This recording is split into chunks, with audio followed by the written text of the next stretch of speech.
fast. Good morning, everyone. My name is Brenda, and I'm an alcoholic. Good morning. I'm not awake yet, so it's going to take me a little while to wake up. Because of the grace of a loving God that I found here in Alcoholics Anonymous, and because of the 12 Steps of Alcoholics Anonymous, great sponsorship, and all of you, I have not found it necessary to take a drink since Friday, July 11th of 1980. And I'm really grateful for that today. I really haven't done that much. I look back over the years and I think the one thing that I did is I kept showing up. And, I took some actions that I didn't believe in, and they worked. And here I am. And I'm really grateful to be here this morning. I'd like to thank housekeeping here, before I forget. I'd like to thank you for the opportunity to be here today. It is a privilege to be able to be in a meeting of Alcoholics Anonymous anywhere. It's great to be sober, and I've never been here before, so it's nice to meet you all, and I'm happy to be here. I'd like to thank the committee, Nikki and Kate and the committee for the opportunity to be here this weekend, and my host and hostess, Joe and Roxana. It's we have rain in Minnesota too, so it's okay. I forgot my home group. My home group is the Foxhall Chapter 7 group of Alcoholics Anonymous. And last night when I was sitting here in the meeting, listening to Sandy, my group was meeting. So I missed my home group last night. But I made sure that I called my husband before the meeting, and he had some things that he needed to take to the meeting, and I made sure that my responsibilities were covered before the meeting, and it was great. It was great to be here, but I missed my home group. I would like to invite you all, if you're ever in Minneapolis, and I've said this many times, and I will probably continue to say it because it works. I invite you all to come to the Foxhall Chapter 7 group if you're ever in Minneapolis on Thursday night. It's a great group. We hoot, we holler, we have a good time. We were sitting up there this morning. I said, we should be yelling and screaming and hooting and hollering because this is exciting. It's exciting for me to be here. It's exciting to be sober, but we have a great time, and you're welcome. You will be welcome. We have greeters at the door, and there's just a lot of activity and a lot of hustle and bustle, and we have a good time, and it's a good meeting of Alcoholics Anonymous. So if you're ever in Minnesota, call the intergroup central office and just say, I want to go to Foxhall Chapter 7. How do I get there? And somebody will pick you up and bring you. And I know that works because I've said it before from the podium, and people show up at the meeting. So he's writing that down. That's good. I'm trying to kind of get myself going here. I never really know. I told Roxana before the meeting, I said I'm always a little. My biggest fear in sharing my experience, strength, and hope with you always doesn't make any difference. This morning is not the exception. Is the fact that I will get up here and my brain will just go totally dead. That I won't even know what I'm going to say. And I think, I do have some brain damage. I know that I do have some brain damage from all the drinking, but I'm sure I'll be fine. I've asked for some help this morning, so that's about ready to kick in, I know. I have faith today, so there is a little more added pressure this morning because I have the opportunity this weekend to be able to share some of the weekend with my sponsor who is here and her husband who is my husband's sponsor, so I have to be honest. I always try to say that what I'm going to share with you this morning is my story, my experience, strength, and hope. It's my perception of how I see things and saw things and did things. Doesn't mean that that's reality. I know that I have a disease of perception. So if I always say if I say something that if you've ever heard me speak before, and if I say something that's contrary, it doesn't mean that I intentionally did that. Just that my perception of how things happen doesn't always mean that that's exactly what happened. Especially the longer I'm sober. The longer I'm sober, I wonder, like Sandy was talking about last night, I wonder if that really did happen. But in my mind it did. I sometimes end up telling a lot about my what it was like and what happened, and I don't spend a lot of time on what it's like today. And that's how I'd like to start this morning, is what it's like today. So this might be a little backwards, but I am not a morning person. So, and it seems like I always get asked to speak in the morning, so I don't, God has a sense of humor, I know. But I'd like to share with you what my life is like today. And what my life is like today is that it's not, first of all, it's not free of problems. Now, when I came to Alcoholics Anonymous, I thought that if I got sober, if I didn't drink anymore, this is what I thought you were telling me. If I didn't drink anymore, and I just came to these meetings, that my life was going to get better.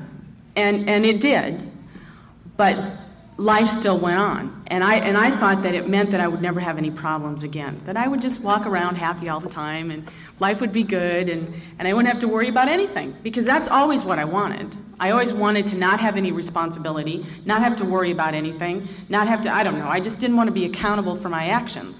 So I thought when I came to Alcoholics Anonymous, if I would just stay sober, that I would not have any more problems. Well, that's not true, because life continues to happen. So the way my life is today is, yes, I still have some problems, and life still happens, and some sad things have happened to me over the years of my sobriety. But life is good today, and I have been able to get through. I have a solution today. I have a way of life today that is the 12 steps of Alcoholics Anonymous. And that is how I try to live my life on a daily basis. So because of what you have taught me, and because of what I have found here, this way of life, I've been able to walk through those sad times and those situations that were uncomfortable and those things that I didn't like happening. And I've been able to walk through those with some sense of honesty and integrity and hope, and stand here this morning saying life is really good, and I'm comfortable in my own skin today most of the time. The longer I'm sober, the more I realize that I need to do more. It seems like, and not that I wasn't active when I first came into Alcoholics Anonymous, but it seems like I need to do more today, and I don't know why that is. I guess maybe it's because I'm further away from that last drunk, but I'm so grateful that I am still active in Alcoholics Anonymous, and that I have people in my life that hold me accountable to the actions that I need to take within Alcoholics Anonymous. I have a husband today. We have been married a long time. Not as long as my sponsor and her husband, but we have been married, it'll be almost 19 years. In November, it will be 19 years. So that seems like a long time. That is a long time for somebody who couldn't stay in a relationship for more than, 7 days. I was trying to think, what was my longest relationship ever? I never really had relationships. I've heard a lot of people talk about it. I just kind of took hostages. It wasn't a relationship. It wasn't a mutual relationship anyway, because I always looked at what can I get out of this instead of what can I give to this. I always looked at things that way. I always looked at life that way. What was in this for me? I don't care about you. What am I going to get out of this? What is in this for me? And when I was finished using you up, then I was on my merry way to the next person or the next relationship or the next whatever. I was never comfortable with where I was at. And today I'm comfortable with where I'm at. Today I'm comfortable with the relationship I'm in, with the family that I have, with the home that I have, with the life that I have. And I never felt that way especially when I was growing up. Before I even drank, I was always uncomfortable in my own skin. I never wanted to be where I was. I wanted to be somewhere else, because it always looked better over there. I don't know why, just always over there looked better until I got there. And it wasn't any different because I took me with me. The other thing about my life today is that I'm able to be a daughter. I'm able to be a daughter to my mother. I'm able to be a sister to my brother. I'm able to be a stepmother to my stepchildren. I'm able to be a wife to my husband. I'm able to be a sponsor to the women that I sponsor. I'm able to be an employee, a worker among workers. What a concept that was for me. I still have a little difficulty with that sometimes today because they don't do it the way I would like them to do it. But I've learned that it's important for me to give my employer a good day's work for a good day's pay, and to show up when they expect me to show up. And I can remember when I'm kind of jumping all over here, so I'm I'm kind of sober, then I'm drunk, then I'm sober, then I'm drunk. So I'll try to keep this in as much of a straight line as I can, but that's kind of how my thinking's going this morning. I can remember my last job that I was let go of before I got sober, and I can remember what my employer said to me. He said, Brenda, you're a great worker when you show up. But he said, the problem is that you show up when it's convenient for you to show up. And we need you here when we want you here.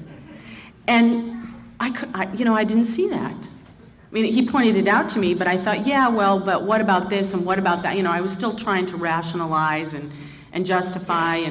But I look back on that and I say, absolutely, of course, because working interfered with my drinking. That's just the way it was. And I had horrible hangovers. So if you expected me, maybe that's why I'm not a morning person. If you expected me to be somewhere in the morning, I couldn't be there.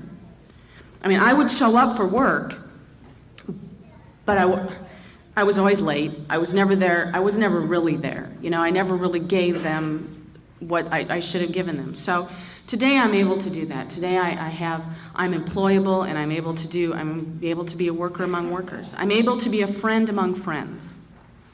And today I have friends. Today I have people who I respect, who respect me, who I care for, who care for me, and I know that. And I learned that here in Alcoholics Anonymous, how to be a friend. In order to have a friend, I have to be a friend. That doesn't mean that the relationship is at my convenience. That doesn't mean that I should look at that relationship and say, what is it that I'm going to get out of this? I need to look at it and say, what can I give? What can I do?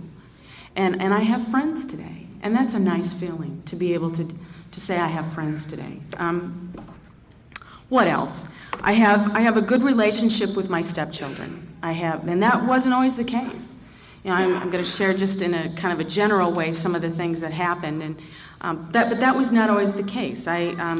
Over the years, I've had a very difficult time, sometimes better than others, but my stepson and I have kind of been at odds over the years, and thank God he's sober in Alcoholics Anonymous today, and he will have he's got 4.5 years of sobriety. But I know that we're exactly alike. That's part of the problem. But today we have a relationship that is beyond whatever I thought it would become. It's wonderful. I mean, we have the opportunity today to serve as trusted servants for the Southern Minnesota Area 36 together, and that's just been unbelievable. That together the two of us can serve Alcoholics Anonymous. I have gotten to know him and build a relationship with him in a way that I would have never been able to experience if it wasn't for Alcoholics Anonymous. And the opportunity that you gave the two of us to serve Alcoholics Anonymous. So what a gift that has been. My stepdaughter is currently overseas, and she is in the Air Force, and I have a son-in-law. I can't believe I have a son-in-law. And probably be a grandmother someday too, I'm sure, which is actually okay with me now. As I get older, that concept is okay.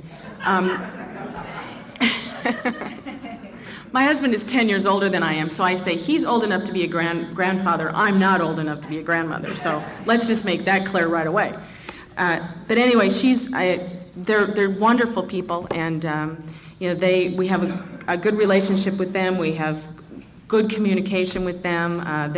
This is the first summer that they're not going to be coming back to Minnesota and spending their vacation with us, and we're going to miss that.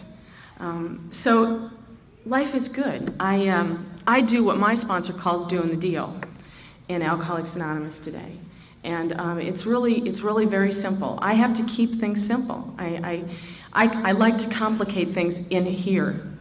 And when I have too much time to think about me, I get in trouble.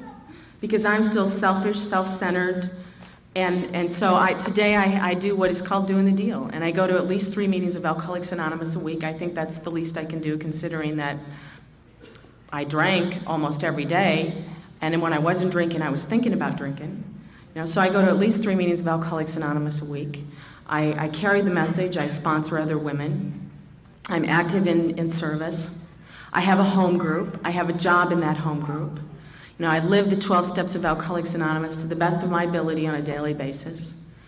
And life is good. I have women that I sponsor, and they hold me accountable.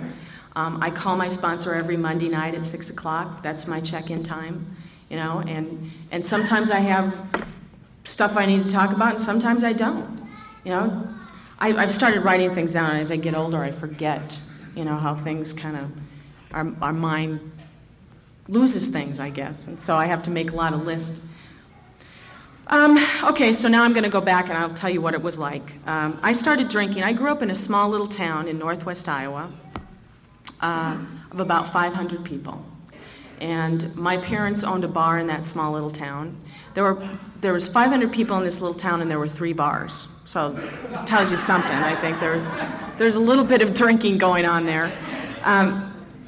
And I grew up in this small little town, and like I said, my parents owned a bar. And the reason I tell that is because there's a story around that is so vivid in my mind today.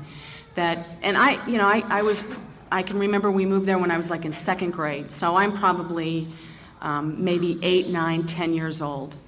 And I can remember exactly today in my mind what that bar looked like. Exactly, I mean, how it smelled.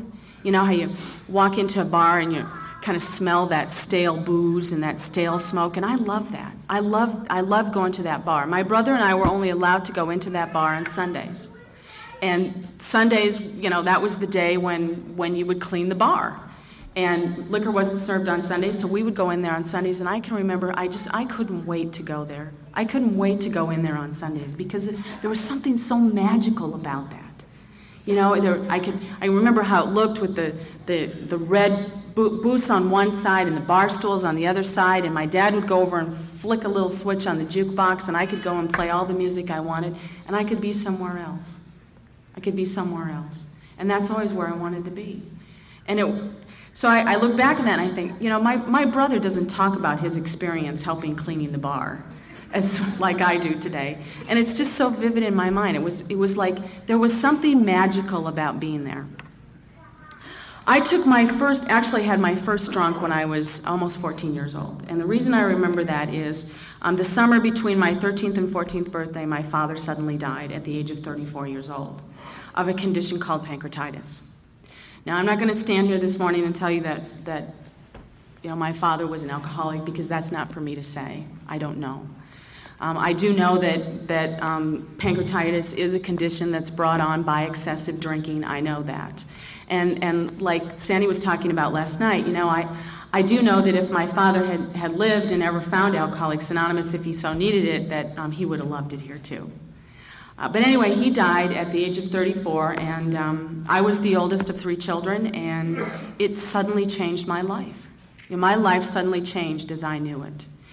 And I started hanging around with an older cousin who drank, and of course I started drinking too. And we had things in this small little town. We had things called kegers, you know, where you would buy, I don't know if anybody's familiar with those, where you would buy a keg of beer and take it out in a cornfield or a park somewhere and, you know, pay a couple bucks and drink as much beer as you wanted and have a great time. And that's what we did a lot. And that's where I had my first drunk. Now, I can't tell you all the circumstances around that, but I can tell you how I felt. Because alcohol was not my problem, it was my solution for a long, long time. And it was my solution that night. You know, like I said, I always felt uncomfortable in my own skin. I always felt like you all got some kind of instruction manual for life, and I wasn't there when they were handing those things out. And I just always felt uncomfortable. I was always worried about how people felt or how people thought of me, or what will they think. You know, I learned in Alcoholics Anonymous in my 4th step, you know, that my fears are always around like not getting something that I want, losing something that I have, or what will people think. And I was always all my fears stemmed from that. And so I felt comfortable. I could talk to you. I felt at your level. I went from feeling less than to better than. I mean, it was like magic. And you know, I know that that doesn't happen for normal drinkers, you know? That I look at my mom today, I can't understand the concept, and I always use my mother as an example because she is a normal social drinker. You know, and she doesn't think about drinking, and she doesn't think about the effects that alcohol is going to have on her. You know, she'll have a drink or two and say, no thank you, I'm finished, I'm starting to feel it. You know, and I'm watching this saying, that's why we drink, Mom. You know, go ahead, have some more. It's okay. Feeling that's what we want, you know, but that it gives her a feeling that she didn't like. And so she occasionally will drink, but she can take it or leave it. And you know, my whole life, my whole mind was involved with drinking. You know, like I said, if I wasn't drinking, I was thinking about drinking, or where am I going to go tonight, or how much money do I have? Can I drink the way I really want to drink, or do I have to get somebody to buy my drinks for me, or should I go to this place, or should I drive? Should I eat dinner before I go? I mean, it talks about this in the chapter in the big book and more about alcoholism. It describes it wonderfully. You know, not taking a drink, taking a vacation, not taking a vacation. You know, should I eat dinner? Should I not eat dinner? Should I just drink wine tonight, or just beer and not the hard stuff? Because when I drink the hard stuff, I get drunk too fast, and then I black out, and sometimes I pass out. I mean, all of this is going on in your head, and it's just crazy, you know. And so when I wasn't drinking, I was thinking about drinking. Anyway, I continued to drink because I sought that magic that happened to me that night that I had my first drunk. That's why I sought that feeling every time I drank. And I can't stand up here this morning and tell you that I did not have a good time when I was drinking, because there were a lot of good times. There were a lot of fun times and a lot of good times. And you know, as bad as it got, still, this denial that we have in our brains. When I came to Alcoholics Anonymous and started hearing people and started identifying, my mind said, but I wasn't that bad. Or I didn't do that. Or, you know, it really wasn't that bad. All I could remember was the good stuff. It was hard. My mind, I couldn't bring back the stuff that, I eventually did, because I started identifying with what you were saying to me. But early on in my drinking, and when I started having consequences, I couldn't sufficiently bring back into my mind those bad experiences. What I remembered was the good stuff. You know, and when I first came to AA, I sat here and said, just like Sandy was talking about last night, well, I guess I'll never have fun again. You know, if I can't drink, I guess my life is pretty much over. You know, and so here I was associating drinking with fun. I never saw anything bad happen as a result of drinking in my family when I grew up. Even though I have since found out there were some experiences and there were some things that had happened, I never saw that when I was growing up. I don't know if I was just sheltered from it or whatever that was, but I never saw those bad things happen. So I always associated drinking with having a good time. I drank as much as I could whenever I could. In high school, it's a little bit hard. I always, like I said, I ran with an older cousin, so I was able to I had the fake ID, you know, I had all that stuff. When I turned 17 years old, I graduated from high school, and I made the choice to go on to college. And that was where my drinking really accelerated, because for the first time, I was no longer under the confines of parental guidance. You know, I was no longer under a curfew and time to be home and certain expectations that were put on me, as, you know, we all have those. And so I was able to kind of have a little more freedom and do what I wanted, and I did. I drank a lot. And the progression of alcoholism, my illness of disease of alcoholism progressed very quickly. My first year of college, I was on the dean's list doing very well. My second year, I was flunking out, and I didn't care. So the progression happened very quickly. You know, I started drinking when I was almost 14, and I came into the program of Alcoholics Anonymous just shy of my 23rd birthday. So I moved around a lot. What happened when I went to college that first year, did very well, then I decided to, my mother got remarried, I decided to switch to a different college, and a lot of stuff happened. You know, my story is not any different than any of yours. You know, the circumstances, the situations are a little bit different, but our stories are all the same. I moved around a lot thinking this time it was going to be different. You know, the insanity of alcoholism. Thinking that if I do this, or if I go here, or if I try that, it's going to be different. This time, when I pick up that drink, it's going to be different. The insanity of that. Continuing to do the same things, expecting different results. And I continue to do that. Thinking this time, I'm good at starting over. You know, this time I'm going to do it. The only problem with that is, like I said earlier, I took me with me. Plus, I associated with people who drank the way I wanted to drink. You know, who did the things that I wanted to do. And if they didn't, then I just moved on to another group of people. What happened was, my second year of college, I flunked out. I ended up getting a job at... I had gone to school for radio broadcasting, so I had a job as a radio broadcaster on the weekends. I worked at a bar at nights during the week, and I had a job during the day. So I had 3 jobs, no money. I was drinking all. It was crazy. I look back on that and I think, how did I ever do that? You know, I don't know. You just do it.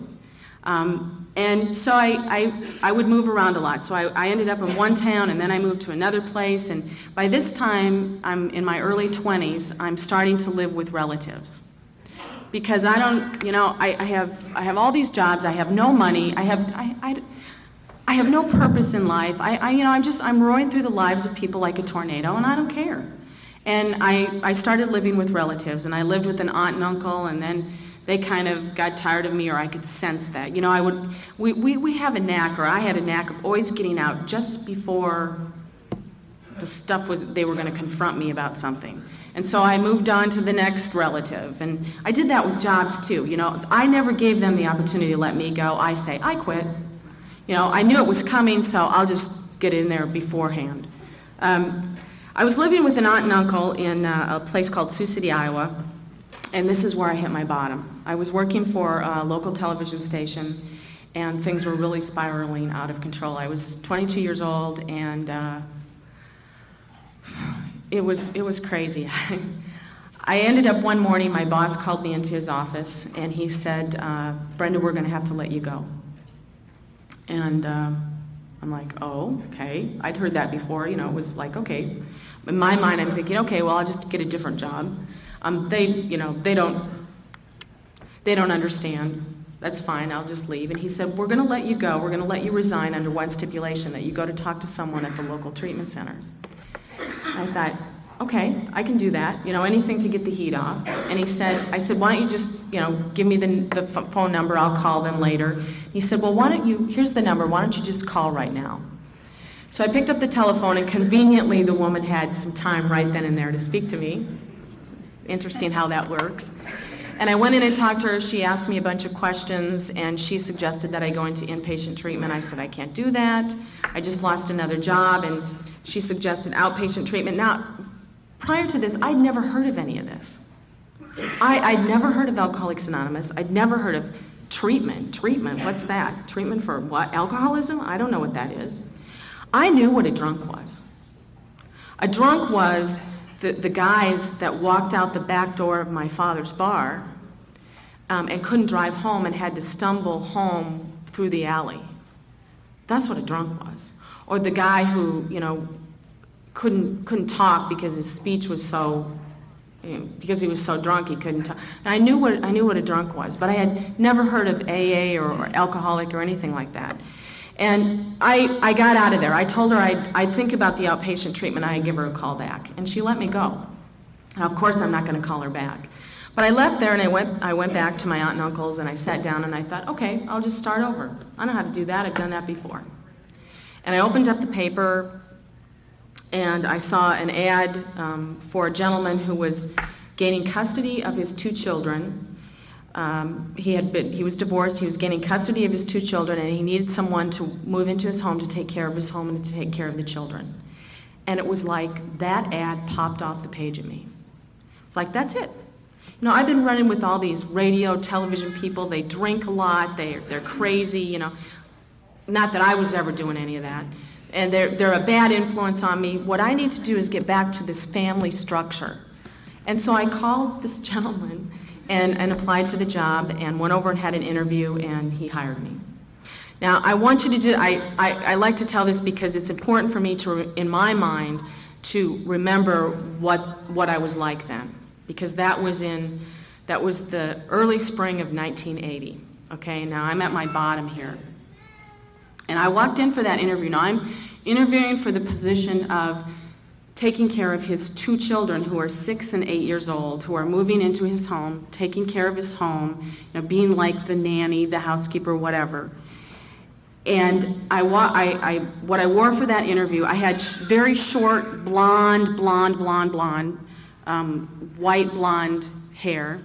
I wore a tight little black wraparound skirt with a little black leotard, and I had shoes that were about that tall. You know, the big shoes they're coming back. They're back. I had shoes like that, and I sat there and told him what he wanted to hear, and he hired me. I look back on that and I think, that doesn't say a lot for him either. And I moved in, and the kids moved in, and we were just all going to live happily ever after, and Brenda was going to get her life straightened out, and da-da-da-da-da. What happened is, and I move this forward because I sometimes forget to say this, is I married that man. He is my husband today. He is the man that I've been married to for almost 19 years. Those children are now 25 and 28 years old, and what a journey it has been. I did not know when I interviewed for that job. He was gone a lot. He worked during the day. He was gone a lot at night, and I thought, this guy is like works all the time. He's never. I don't know what he's doing, but and I never really wanted to ask. But I did not know that this gentleman was a member of Alcoholics Anonymous and had been sober for 5 years when he hired me. And I have since found out, he has told me that when he was calling around to check my references to hire me for this position, my family would say things like, Brenda will do a wonderful job with your children. She'll do a great job, but every once in a while she gets a little strange. And there's a description of that in the big book of Alcoholics Anonymous. It's called those queer mental twists.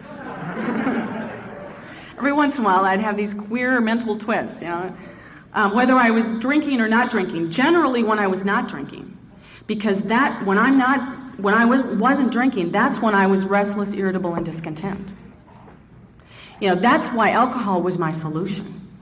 It filled in that restlessness and that discontent and that irritability. It took that away. It helped me to be able to just not feel. It helped me to be able, I could never deal with my emotions. I was either way up there or way down here. I could never, and it helped me to just kind of be okay. And so anyway, that he said his thought was, when they said that to him, was, you know what?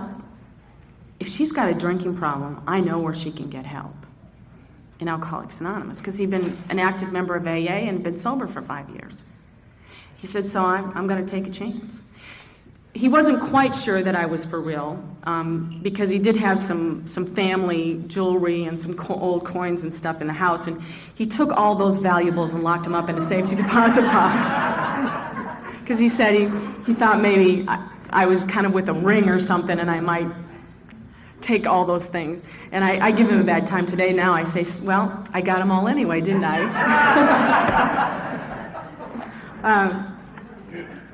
Anyway, the journey started, and what happened was, this is the last couple months before I got sober. What happened was, I went into that job as I did any other new job and said, this time it's going to be different. And I started out just great. Things went great. I established a relationship with those children, and life was good. Except that I started to get restless, irritable, and discontent. And I wasn't drinking as much as I wanted to. I would go home on weekends and drink a little bit, but not, I was confined a little bit more, and I wasn't able to drink the way I wanted to.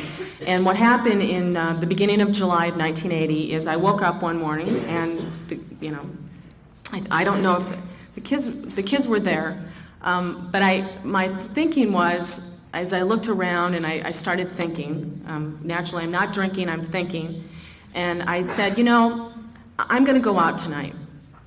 And I can't tell him, because I don't know he's in the program now, I can't tell him that I'm going to go out drinking, but I want to go out drinking, okay? I want to go out and party. And so I'll just make up a story that I'm going to go over to my cousin's, it's her birthday, and we're going to have cake and coffee and tea, and I'll be home early. And that's what I told him, okay? And what happened was, and he said, okay, so this is on a Tuesday night. Now, so I went to the bar, and you know exactly what happened. Is I went to that bar and I took a drink. And I know today that what I have, that my disease is twofold. I have a physical allergy to alcohol. What happens to me when I put alcohol into my body is I start the phenomenon of craving, and I want more. That's why when I came to Alcoholics Anonymous and people would say to me, don't take that first drink. If you're new here this morning, don't take that first drink. And I would hear people say that, and I thought, what are they talking about? The first drink. It's not the first drink that gets me drunk. It's all those I take after it. What I didn't know is that I have this phenomenon of craving. And when I take a drink, I start an allergic reaction in my body, and my body says, I want more. And then I couple that with this obsession of the mind stuff. So when I'm not drinking, I'm thinking, and this obsession of the mind that says, oh, this time it'll be different, it's okay, you can handle it, those queer mental twists, and put that together. And so I'm sitting there, and I took a drink, and that drink took a drink, and that drink took a drink, and pretty soon my mind's saying, you do a really good job for this guy. You deserve a vacation. You've been there for a couple of months. You deserve a vacation. He doesn't realize what he's got. I can remember thinking this stuff. It's crazy. And thinking, well, he just gave me some money to buy some household things. He doesn't pay me enough anyway. I'll just take that money and go on a little vacation. And that's what I did. And that was on Tuesday, and I came back on Saturday. And what happened is I ended up at a place in northern Iowa, northwest Iowa, where I used to go when I was growing up, called Lake Okoboji. And I spent a lot of time there, and I don't remember, I did not really draw a sober breath for the 5 days that I was there, 4 days that I was there. I don't remember a lot. I mean, towards the end of my drinking, I had blackouts, periods of time where I didn't remember things, didn't remember what happened. And there's a lot of stuff that towards the last probably 6 months of my drinking, I don't remember. And that's okay. Like Sandy was talking about last night, I probably don't want to remember. It's probably a good thing that I don't.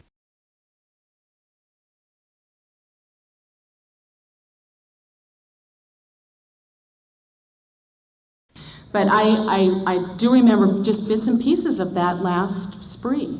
I lost my car. I tried to buy a houseboat. That was really crazy.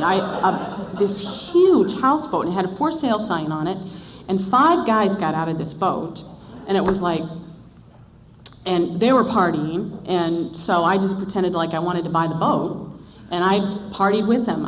I don't know what happened. We ended up in jail. And they didn't keep me overnight, but they kept a few of the other ones. I don't know if I think there was a fight. I mean, I don't remember a lot of that. Just bits and pieces that I can put together. I lost my car a lot. I had a brown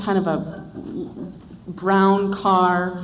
I called it my bourbon bump car because it had a lot of it had a lot of bumps all over it because I ran into stuff, telephone poles, mailboxes, just. Anyway, I woke up on Friday morning, July 11th of 1980, and it was over. I woke up in a motel room by myself. I sat up, and I don't remember.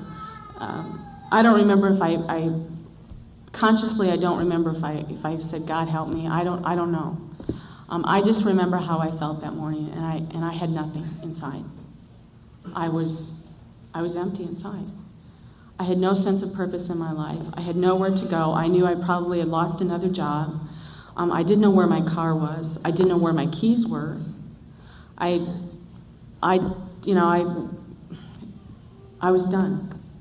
I hit my bottom. I surrendered that morning. And I called home, and my mom said, "Come home, we're just glad you're alive." And I went home, and I got back there, and she suggested that I call Terry, my employer, and I figured I'd do that. He'd tell me to come back, and "You're done. Thank you very much for your time here, but find another job." And he didn't say that. Thank God that he was a sober member of Alcoholics Anonymous, and he knew what to do. And he said, "Come back. I think I know where you can get some help." And he called another woman in the program, and she took me to my first meeting of Alcoholics Anonymous on July 12, 1980. Now, I say my sobriety date is July 11th because on my way home I stopped and I had a couple of drinks because I was a mess inside. And those couple of drinks were horrible. I can remember thinking, if I drink more than these two, I'll never get there. And this isn't going to be enough. It's never going to be enough. I'll never get there. And I got back in my car and I went home. So I say my sobriety date is July 11th because that's the day I took my last drink. And I pray to God that is the day that I'll always have when I took my last drink. I don't ever want to forget how I felt sitting on that bed in that motel room that morning, being totally empty inside. You know, today, and I sit in meetings and a lot of times I cry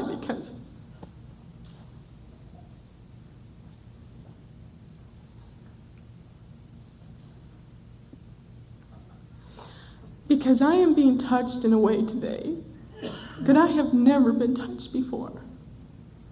When I sit in meetings of Alcoholics Anonymous and I hear someone share their story and how they felt and what it was like for them, I can feel that. God speaks to me through you. And I never know when that message is gonna come to me. So I have to just keep showing up. Thank you. I have to just keep showing up because I never know what I'm supposed to hear. You know, and I'm open today to the sunlight of the Spirit. It talks about that in the big book. So that woman took me to my first meeting, and I've been sober since my first meeting of Alcoholics Anonymous. And that there's anything special about that, because there's a lot of you here that has been the same for you. But it amazes me, because I thought I would just come to get the heat off. And here I am, sober almost 19 years, God willing, in a few more weeks.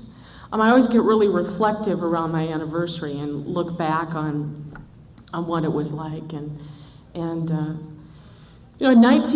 So I got sober and it was suggested to me, that I got to kind of wrap this up. It was suggested to me that I go to 90 meetings in 90 days. Now I know that isn't anywhere in the big book of Alcoholics Anonymous, but I share that because that's been my experience. That I'm still sober today, so obviously going to 90 meetings in 90 days didn't hurt me any. And I didn't have a better plan.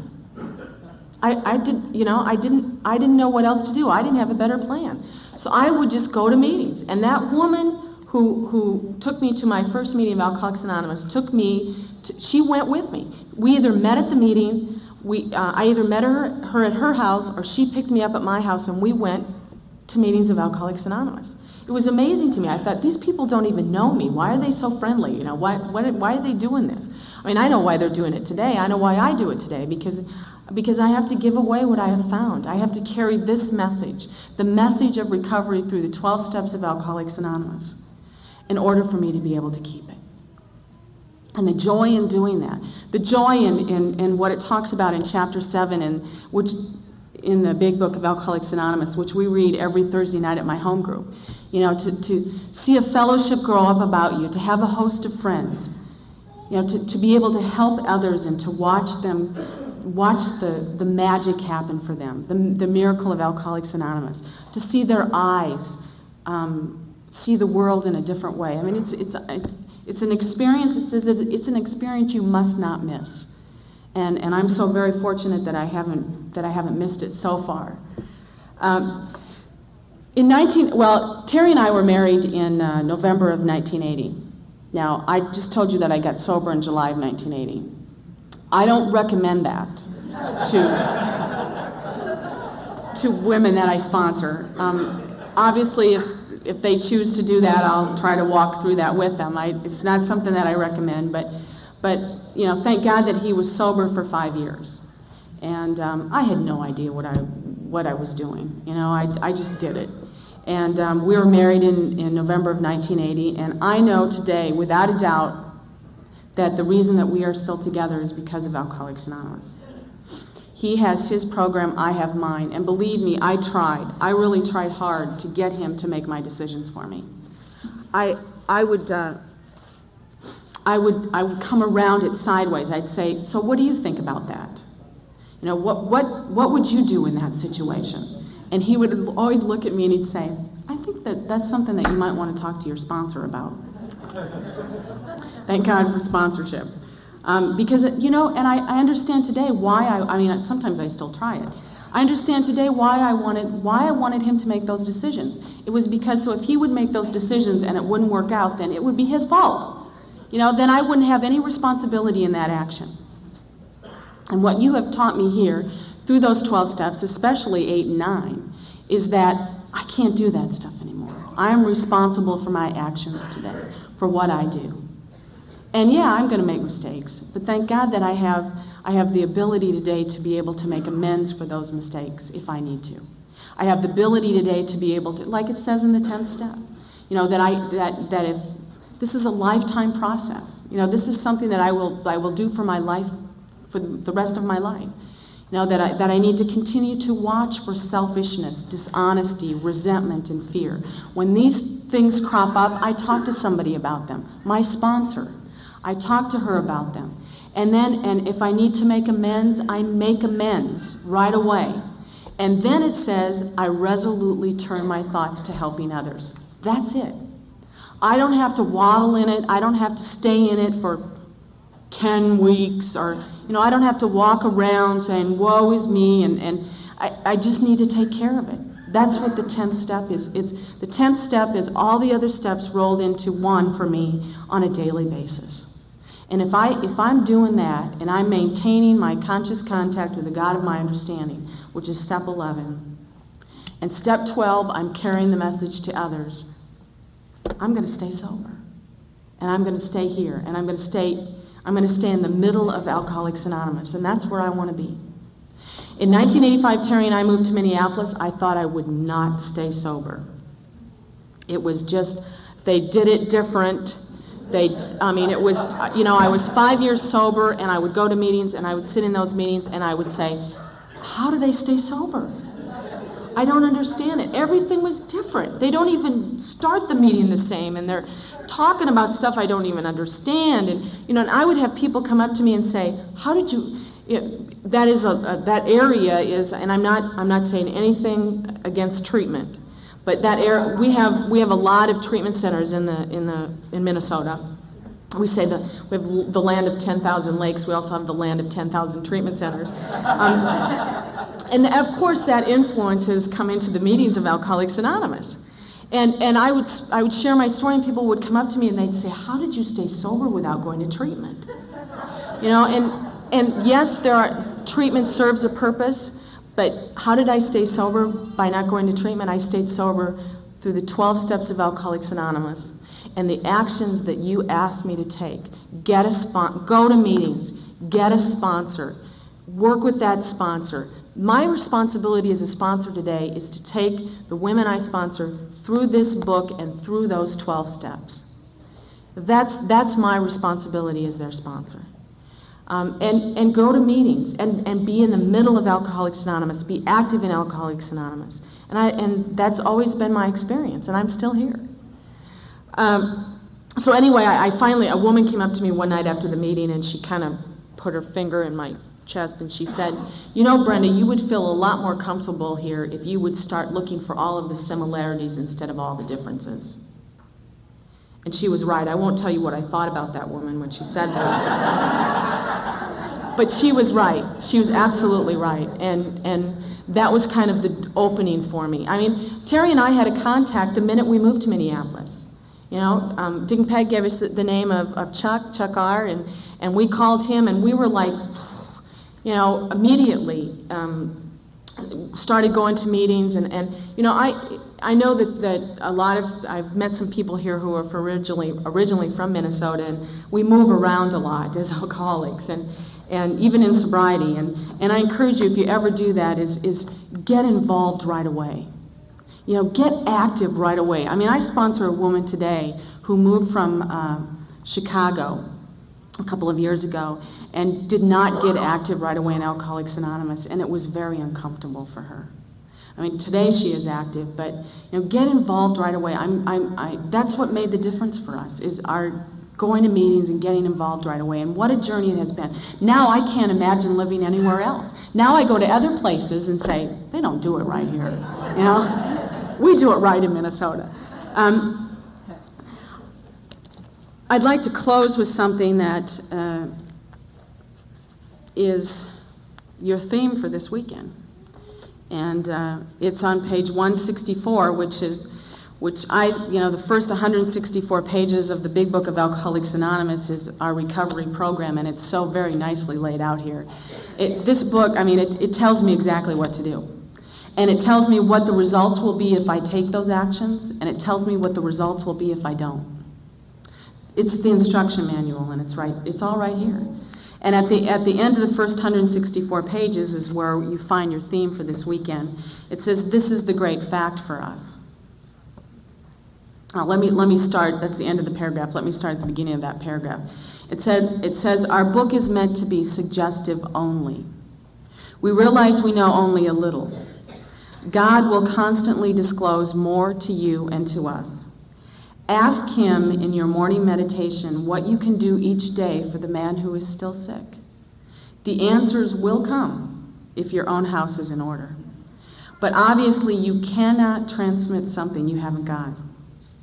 See to it that your relationship with Him is right, and great events will come to pass for you and countless others.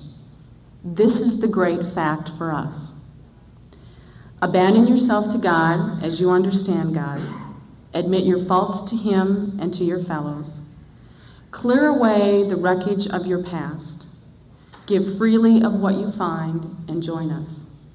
We shall be with you in the fellowship of the Spirit, and you will surely meet some of us as you trudge the road of happy destiny.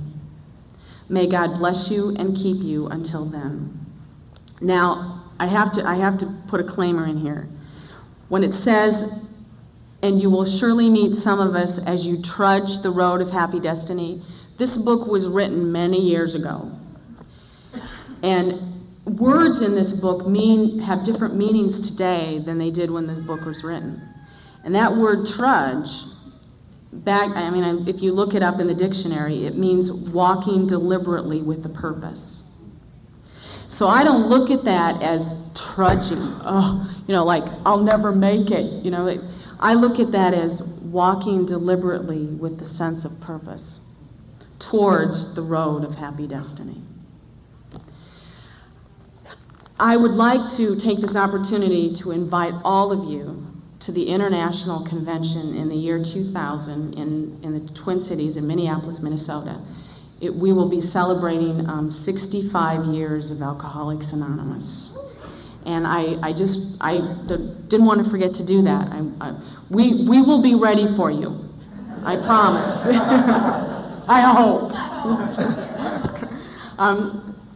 Being active and serving as the alternate chairperson for the Southern Minnesota Area 36, I've had some opportunity to talk with some people, and it's going to be a great convention, and it'll start June 28th and go into the July 2nd, 3rd, and the registration forms and all that stuff are going to be coming out in September, and we got lots of volunteers to get, and we have people who are working on that. We're not, as an area, we're not in the middle of that. Our responsibilities as an area are to do what we got to do to help carry the message, and there's other people in AA in our area who are working on that, and so it's in good hands. But I do invite you all to come to the year 2000 and come and join us as we trudge that road of happy destiny.